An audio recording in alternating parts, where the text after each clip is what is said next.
Okay, pre-calculus 12, here we go, video number 11. We're moving on to section 3, which is polynomials. Now, we've seen polynomials kind of off and on through grade 9, 10, and 11, but here we're really going to dive into putting all of the behaviors together.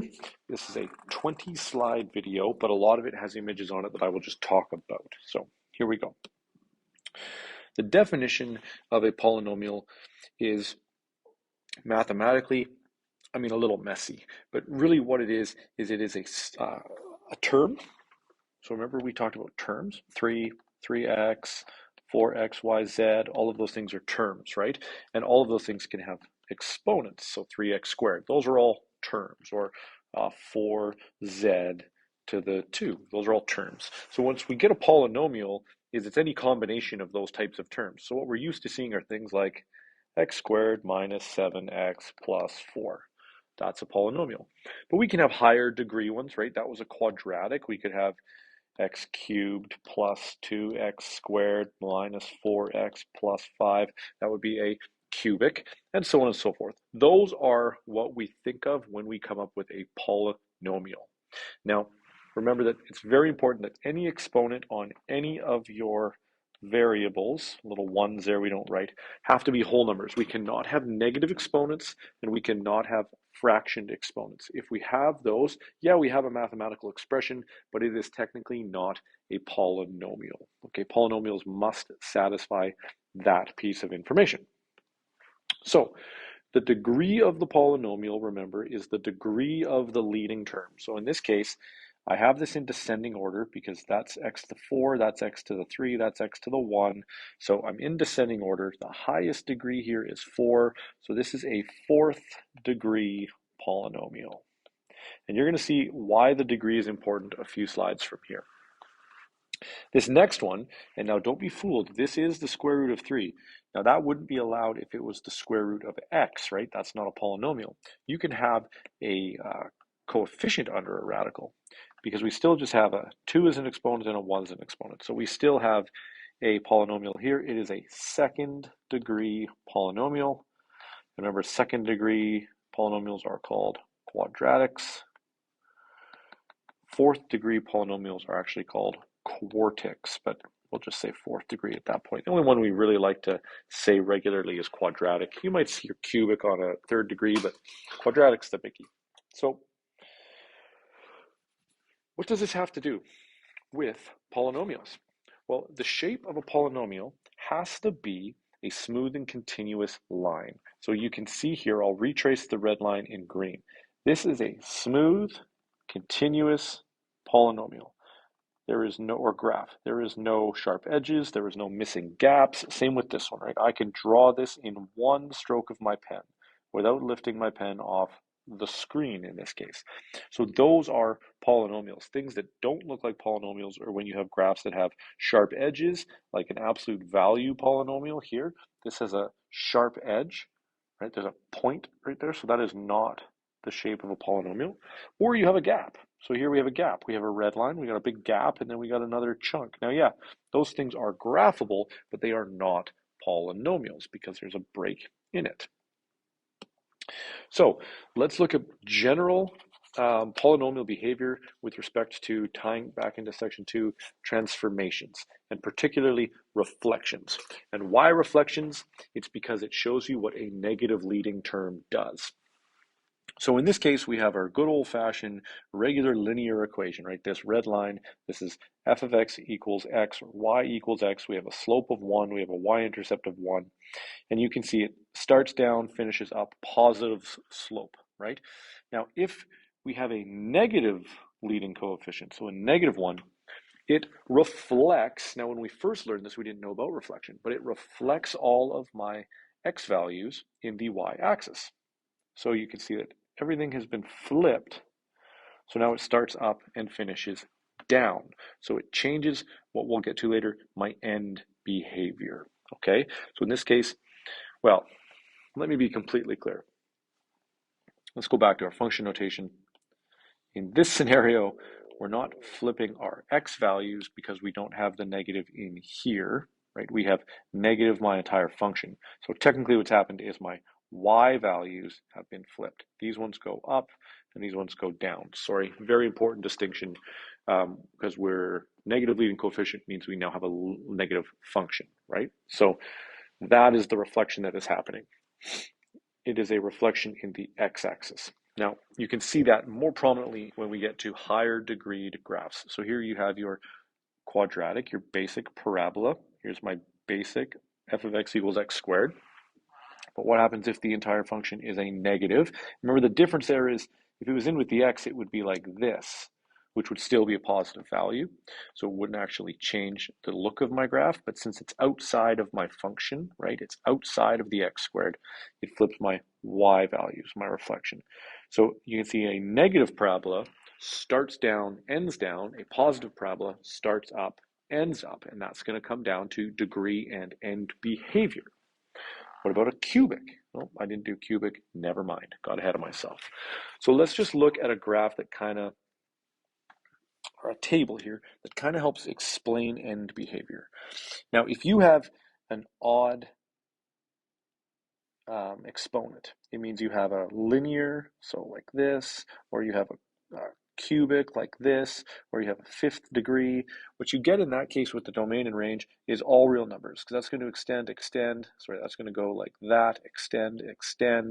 So you get a domain that's all real numbers, and you get a range that's all real numbers. And it doesn't matter if the leading coefficient is negative, because that just flips the direction of your graph, right? It flips the direction of your graph. You're still going to get domain and range of all real numbers. What we look at here with respect to as x goes to infinity, and I'm going to explain this on the next few slides, and let's just look for odd exponent. Let's just look at that example of a linear equation.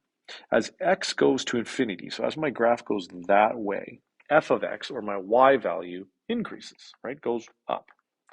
As my x goes to negative infinity, my graph goes down. And that is what this is explaining right here. And it's the same behavior for every odd-powered polynomial. If you have a negative one, remember this thing is just flipped. So you can see the difference now is when x goes to infinity, my y values, or my f of x, decreases. And if I go the other direction, I increase. So that's what this table is telling you. It's just a little bit mathy, let's put it that way. Now, when you have an even-powered polynomial, so let's just use x squared as our example. We have that, or we have that. So you can see that when x is positive leading coefficient, I have a domain still of all real numbers, but in this case, my range is restricted to only positive values of y, whereas in the other one, my range is restricted to the negative values of y. And in this case, both tending to positive infinity or negative infinity, and in here, a bit of a typo, that should say negative infinity, it's always increasing, okay? Because my graph starts up and ends up. And here, I'm always decreasing because my graph starts down and ends down. So, oh, and actually, you know what? No, not a typo at all. It does go to, because this is my x goes to negative infinity, and here I have my y values are going to infinity, and that's where that is going, and that's where that is going. So we're all good. Table makes sense. This is all a lot of information crammed into a table, so let's actually look at some examples. So here you can see you have a leading coefficient. The rest of the polynomial really doesn't matter. It's going to change the shape, the action within the polynomial, but it's not actually going to change the end behavior.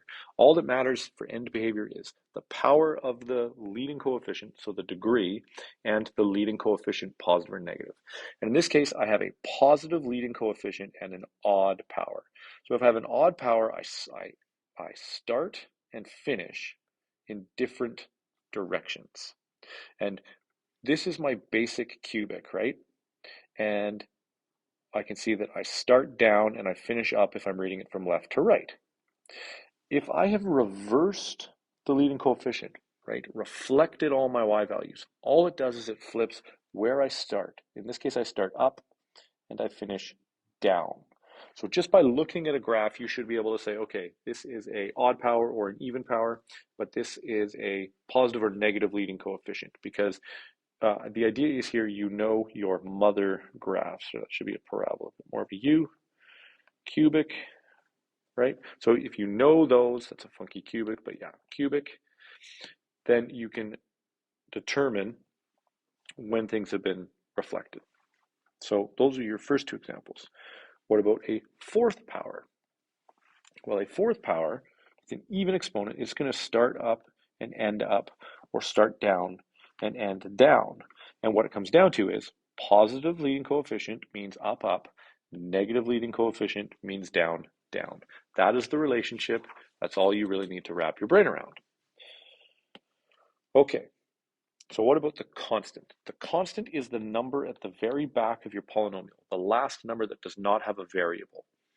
And it is an incredibly important number because it doesn't have an x value. Because remember, when we have our y-intercept, the x value of all my y-intercepts is 0. So if you have a big, long polynomial like this, and x is 0, well, you get 0, 0, 0, and that. So whatever number that is your y-intercept. It doesn't matter how many different x values you have. You could have a 7th degree polynomial. Your constant is still going to be your y-intercept. So here it ends with a +9, so we go through at +9. It's a nice piece of information that stares you in the face. You can always identify your y-intercept if your polynomial is in standard form and you have your constant sitting there. Here's another example. You can see that my constant is -7. Well, that just means straight up that when x is 0, my y-intercept is -7. Then you can determine the shape of your graph from there. When you get to calculus, we learn a whole bunch of different techniques on how to help sort of tease out the shape of that graph. But here we're just going to work with plugging points and identifying specific pieces of information. So, how do we find the y-intercept? We set x equal to 0. Remember, we're solving f of 0. Well, in this case, we get -2 times 0 plus 1 cubed. And you can see in this case, I have to do it because I'm not in standard form. I don't have a plus or minus a constant at the end, right? I have to just set my x equal to 0 and solve, because now I have -2 times 1 cubed, which is just going to leave me with -2. So when x is 0, there's my y-intercept. So the y-intercept of this function is 0, -2. My y-intercept of this function, well, is 2 times 0 minus 1, 0 plus 4, 0 minus 3. That gives me -1 times 4 times -3, which gives me +12. So my y-intercept here is 0, 12. So I can start solving for y-intercepts by plugging x equal to 0. On my last one, h of 0, well, that's just 0 minus 5, because 0 to the 4 is still 0, so I get -5, so I have a y-intercept of 0, -5. Okay, so we've looked at end behavior, we've looked at constants, we've looked at x-intercepts, or we've looked at y-intercepts. So what about x-intercepts, our roots? Again, when you're given a polynomial, it all comes back to factoring, because if we set f of x equal to 0, right, when y is 0, we're going through the x-axis. So we factor in order to find out the solution to that. So in this case, I'm going to factor out a -3x squared. Always nice to factor out a negative if you can, because in the front of your polynomial, right, if this whole statement is 0, then my graph is 0. So the -3 actually doesn't matter, and it removes having a leading negative in our other factor. So what's left on the inside? Well, we have an x squared minus 1.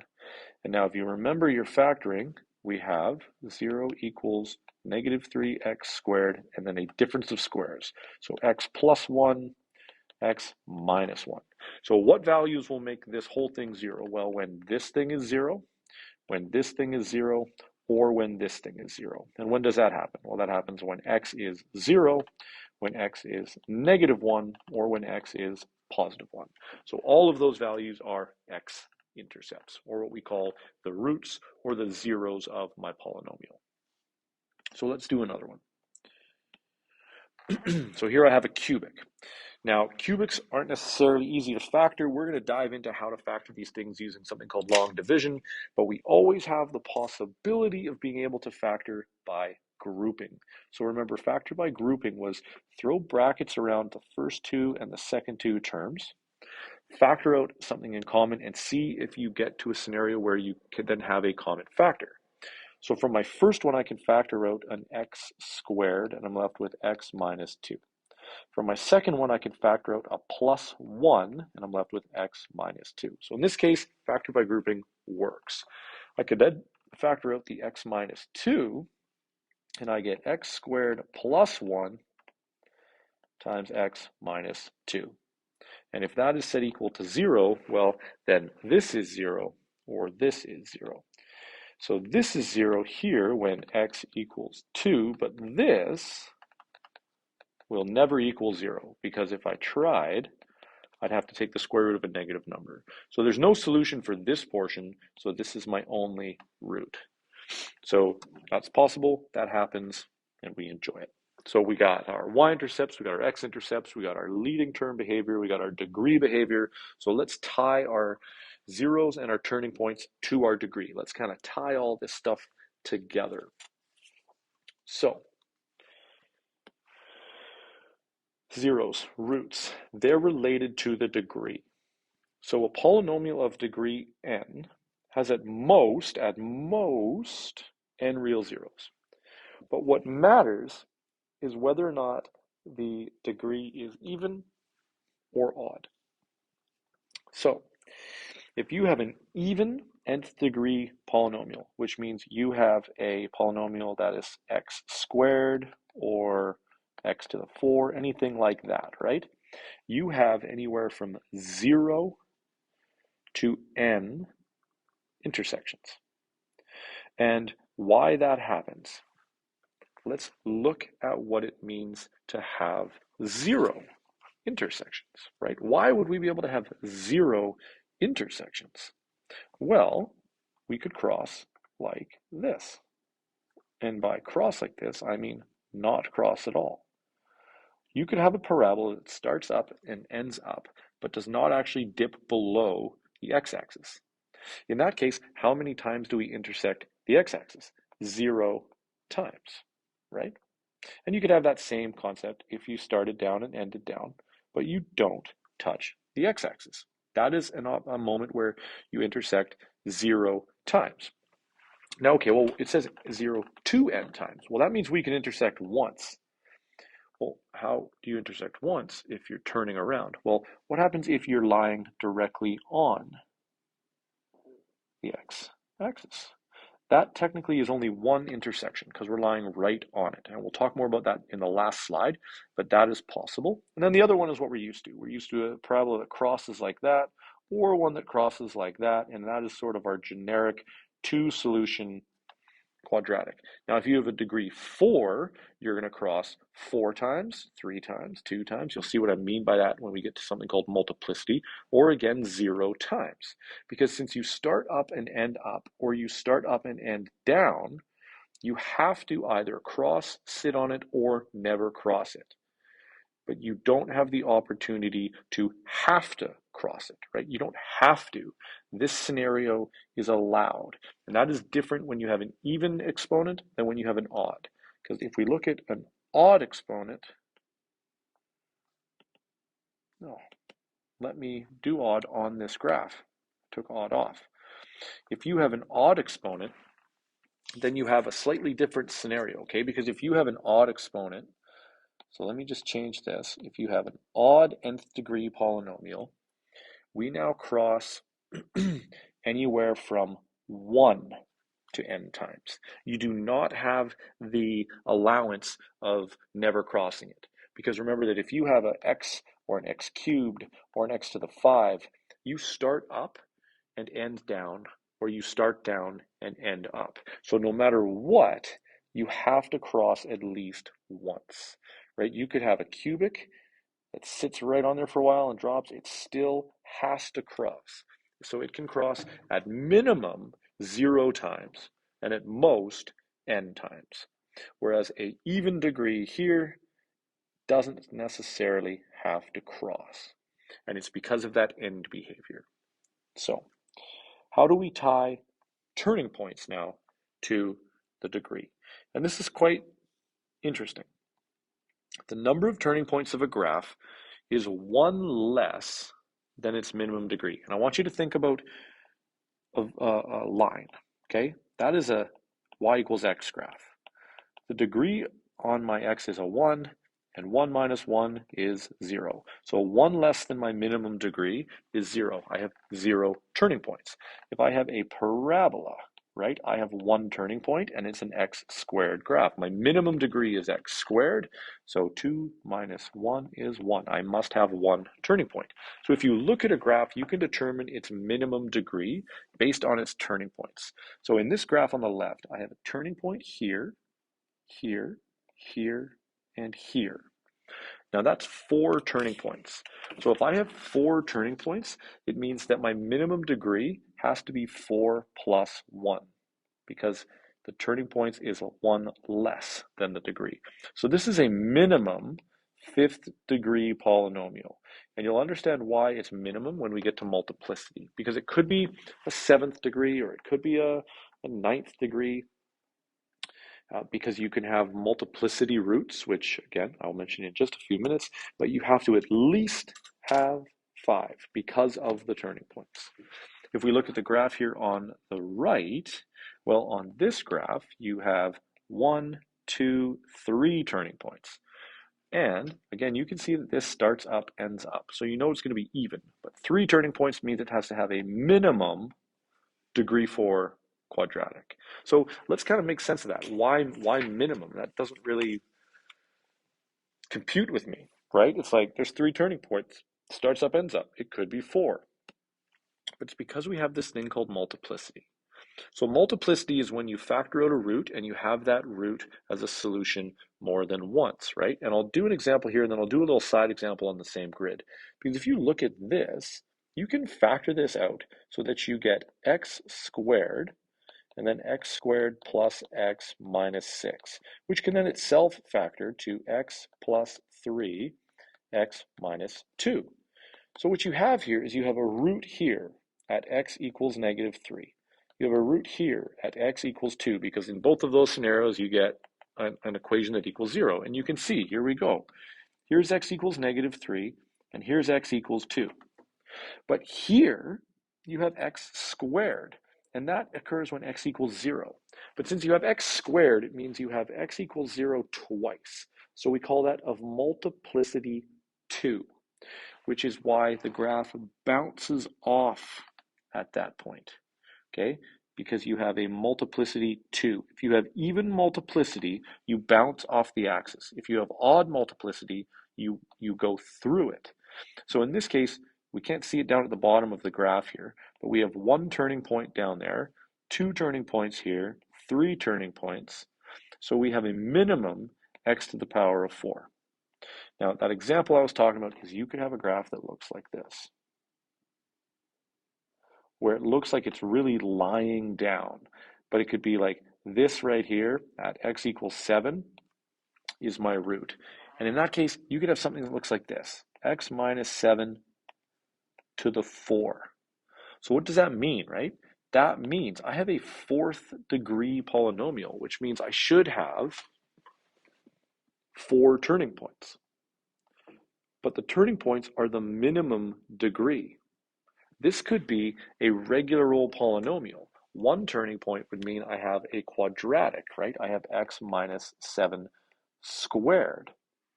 But this root has multiplicity of 4.